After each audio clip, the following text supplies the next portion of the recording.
و ساحه‌ای که ما آمدیم مربوط به قرن 14 میلادی میشه و این ساحه یا این آباده تاریخی کاملا مربوط به دوره اسلامی هست و گفته میشه که برمیگرده به دوره تیموریان. ما اینجا آمدیم تا اینکه از این قسمت بر شما روایت کنیم.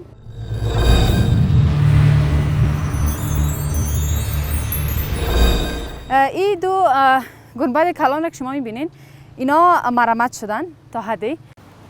خب بعد داخل گنبد شدم و شما میتونین سبک معماری اسلامی را به بهترین شکلش در این قسمت ببینین. ولی باید بگیم که این همونطور از گذشته سالم نمانده، بلکه اینا یک دوره مرمت شدن با حفظ امو اصالت تاریخیشان. ما از اول که به این طرف آمدیم، یک گنبدی که در اول بود، سلسله گنبدها میگن از اموجه شروع شده و این دو دانه که مرمت شده را براتون نشان میدم و اون قسمت هم یک تای دیگه هست. ببین 4 دروازه داره به 4 طرف. میبینیم طبیعت، درخت و دریا معلوم میشه. او دریایی که از اون قسمت میره میگن اسم این دریا فولادی هست، به نام آب دریای فولادی که از این قسمت میره به قسمت های دیگر. از این دروازه بریم پیش گنبد بعدی.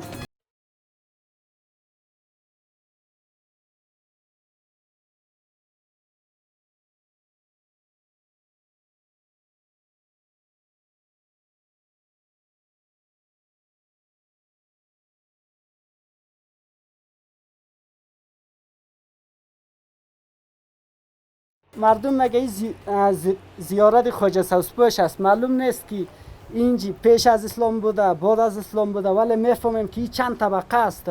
در پایین؟ خب چند طبقه است، به خاطر که اینجی را زمانی که اینجی بعضی گنج بوده، چی بوده، گنج بوده، میتونه تای خاک شده خانه‌های سابق.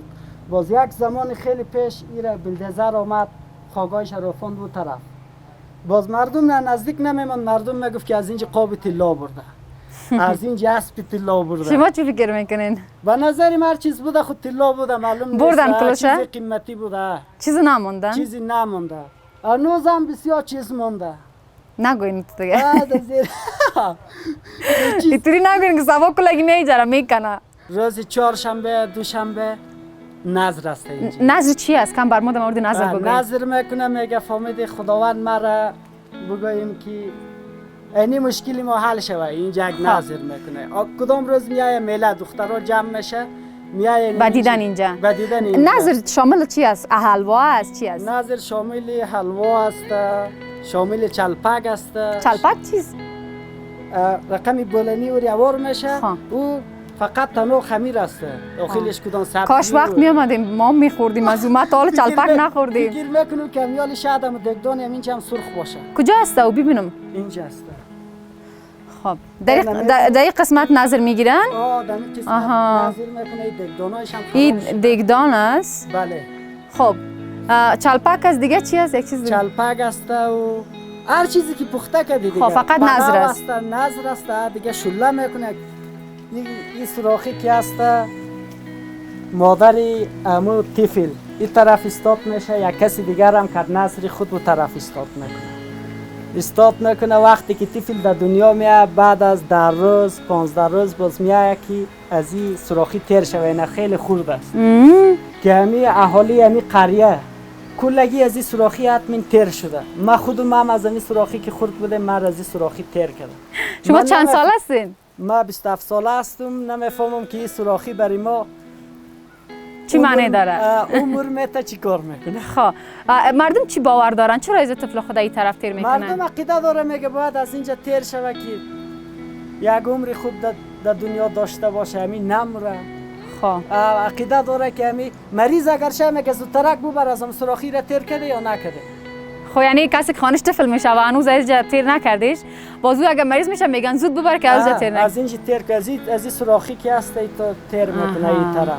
آقای مجروح خودشان وقت خردترک بودن و به دنیا آمدن، مادرشون این طرف استاد شده و یک نفر دیگه اینا را از اینجا داخلی سوراخ کردن و مادرشون از طرف دوباره گرفتهشان.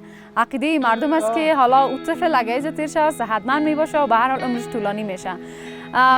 قصه های جالب داره. وقت در هر گوشه و کنار یک جای بریم قصه های جالب میتونیم بشنویم. قصه ها نمی قصه بامیانه که باشی قدر قصه داره که قدر قصه داره که به هیچ خلاصی نداره. هیچ خلاصی نداره دیگه. مردم بامیان هم کاملا میوان نواز. سلامت باشه. 100% میوان نواز بدون تعارف. اینال ما میتونم برم خانه از اینا. 100%. درست؟ بله 100%.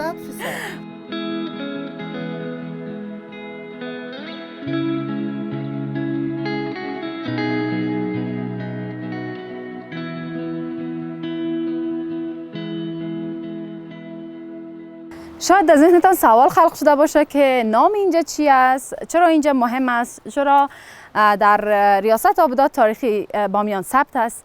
در این باره بر ما بازم آقای خاوری معلومات بیشتر خواهد دادن، چرا که اونا در این قسمت مسئولیت دارن و بر ما معلومات خوب میتن. همونطور که شما تشریف دارین، یکی از هموطنای ما کسایی که قریه همجواره به نام قریه گروانای بالا اینجا برای شما صحبت کردن. یکی از ساعات تاریخی که در ریاست ولایت فرهنگ ثبت شدن و خوشبختانه در حدود 3 سال قبل این ساحه با کمک یونسکو و وزارت ولایت فرهنگ ترمیم شد و ما هم همیشه کوشش میکنیم که این ساحه را حفظ بکنیم. این نیازمند از این هست که مردم قریه هم با ما کمک کنن که ما تا بتونیم آبادهای تاریخی را اینجا حفظ کنیم. همطور که می‌بینید گنبز او طرف دیدیم، بله. گنبز دیگه به این طرف هم هست که پیوسته به همو تعداد گنبدهای دیگه بوده و در داخل از خوبیش این هست که ما هنوز نقاشی های داریم. خب مربوط به دوران اسلامی هست، در دوران نقاشی های دوران تیموری هست اینجا و بسیار جالب است که میشه از نزدیک ما شما ببینید. کمی که در مورد تاریخ اینجا بر ما بگوین که گفتن اینجا را به نام خواجه سبزپوش معروف است. چرا به این نام مسما هست اینجا؟ خواجه سبزپوش طبق اطلاعاتی که ما کسب کردیم یکی از کسایی بوده که یک از عارفانه بوده که اینجا مریدهای بسیار زیادی داشتن و در این قسمت بوده باش داشتن. بعد فکر کنین به شکل یک مدرسه خب اینجا بوده، مردم از استفاده میکردن و بعدا قبرهای بزرگا و عارفان اینجا دفن کردن. خب اینجا یک دروازه کلان است. این دروازه به سمت طرف جنوب که دریای فولادی از اینجا میآید میریم و میبینیم که مثلا اینجا زینه وجود داره و همین هم به دریا راه هست. او از اینجا میگرفتن و استفاده میکردن برای وضو، برای عبادت. از اینجا دقیقاً. ولی از همه بهتر میتونیم اینی سبک معماری رو در اینجا ببینیم که به نظر ما بسیار دوست داشتنی هست. ما تنهایی ندیدم، با شما هم ببینیم. خب اینال یک دروازه دیگه اینجا وجود داره که ما میریم داخل. در داخل حرفای زیادی وجود داره. ما شما فعلا در گنبد شماره دوم هستیم. در این گنبد ما یک چیز خاصی را داریم نسبت به دیگر گنبدها و خاص بودن این گنبد این هست که ما در 4 سنگی از این هنوز نقاشی‌هایی از دوران حاکمیت تیموری ها رو ما در اینجا داریم. یعنی نقاشی دوران اسلامی است با رنگ‌های بسیار زیبا که بیشتر رنگ‌های آبی که خود رنگ آبی زیادتر مقدس بودن یا رنگ مخصوص دوران اسلامی است که در اونجا زیادتر استفاده شده. نقاشی‌هاش بیشتر از گل بوته است و بک‌گراند پس زمینه از این رنگ سفید هست که از زیادتر از تکنیک سابق استفاده شده، یعنی کمی ساروج اضافه کردن، گچ هست، چونه اضافه کردن که اینا با همون حالت اولی خود تا فعلا اینا استقامت کردن و ما تانستیم که با کمک وزارت ولایت فرهنگ قسمت‌های ترمیم شده از اینا را به خوبی حفظ بکنیم. بسیار خوب. پس این مربوط قرن 14 میشه، درست؟ قرن 14 میلادی. بله. محراب که ببینید در قسمت‌های بالاش نقاشی‌ها و رنگ‌ها دیده میشن، درست؟ سالم است. رنگ‌های سرخ استفاده شده دور تا دور محراب. گلوبوته هست. در این قسمت رنگ‌های آبی زیادتر هست، رنگ‌های قهوه‌ای استفاده شده و خود پلاستر سفید که ایرا نگاه کردن روی از این مورد استفاده قرار گرفته. بسیار خوب. و در این کنج ایتون بعد همین قسمت این سوراخ‌ها چی هست؟ این سوراخ‌ها به خاطر که مردم چی کردن؟ مثلا می‌بینید که اینجا یک سنگ ماندن یک سنگ مونده. هر کدام اینا یک سنگ. این بعضی نیت میکنن و یه در داخل اینجا میمونن. مثلا که چی هست؟ مثلا خب حرف این گنبد دو دروازه داره. بله. دو راه ورودی. یکی از سمت غرب هست و سمت جنوب. بله. و یک کلکین داره و یک حساب کلکین برش. بله اونا نورگیر هستن. نورگیر برش میگن. نورگیر برش میگن. یک نورگیر داره اینجا و یک محراب داره و دو تاقچه داره که فعلا هم درش قرآن شریف مانده شده. مردم ما تحقیقاتی که اینجا کردیم و چیزهایی که پیدا شده نسخه های خطی، قرآن های خطی هست. مربوط قدیمی ترش مربوط دوران تیموریان است، بعد مثلا غزنوی ها آمده و بعد دوران هوری ها هم هست که در اونجا قرآن ها خطوط خطی هست که فعلا در دیپوی موزیم ما را گذاشته میشه. خب پس از اینجا چیزایی هم دست خط. بله قرآن شریفی که دست خط بوده خطی پیدا شده و اونا فعلا محفوظ است نزد وزارت اطلاعات و فرهنگ. ریاست اطلاعات و فرهنگ محفوظ است در دیپو. بسیار خوب. این قسمت هم که حرفایش همین قدر درسته؟ ما یک دانه سنگ بارم در این سوراخ ها. من شخصا همیشه به اعتقادات مردم احترام دارم و بخواید یک بار ممکن انجام بدم که چه حسه داره و بر شما نشان بدم چطوری کار انجام میدادن.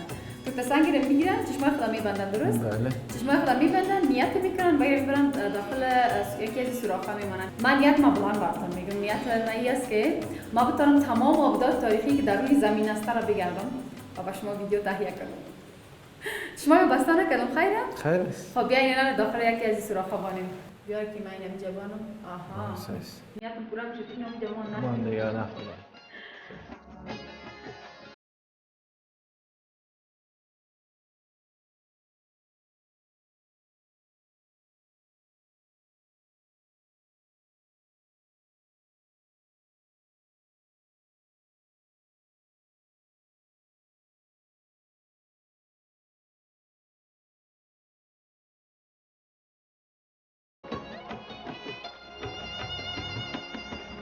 خب در اینجا حرفای ما تمام است اما برنامه تمام نیست. شما رو یک جای دیگه هم میبرم که اونجا هم مربوط دوره اسلامی میشه و در مقابل مجسمه های بودا هست.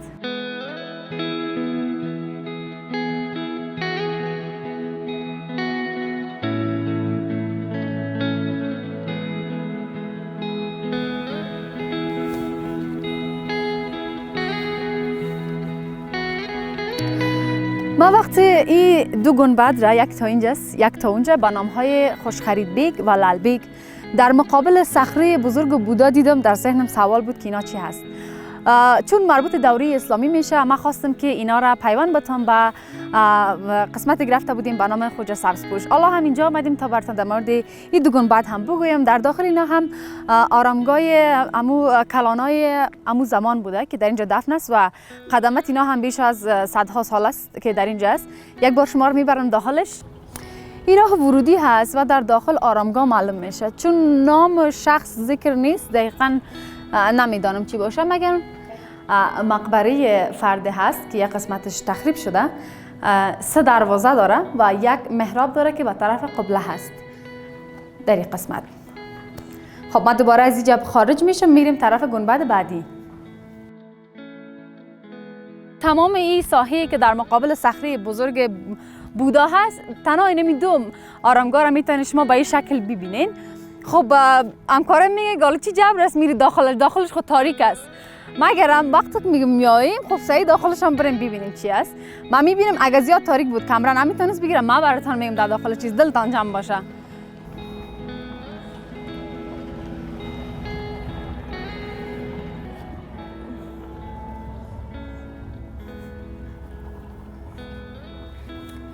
در داخل از اینجا 3 مقبره هست. من میترسم.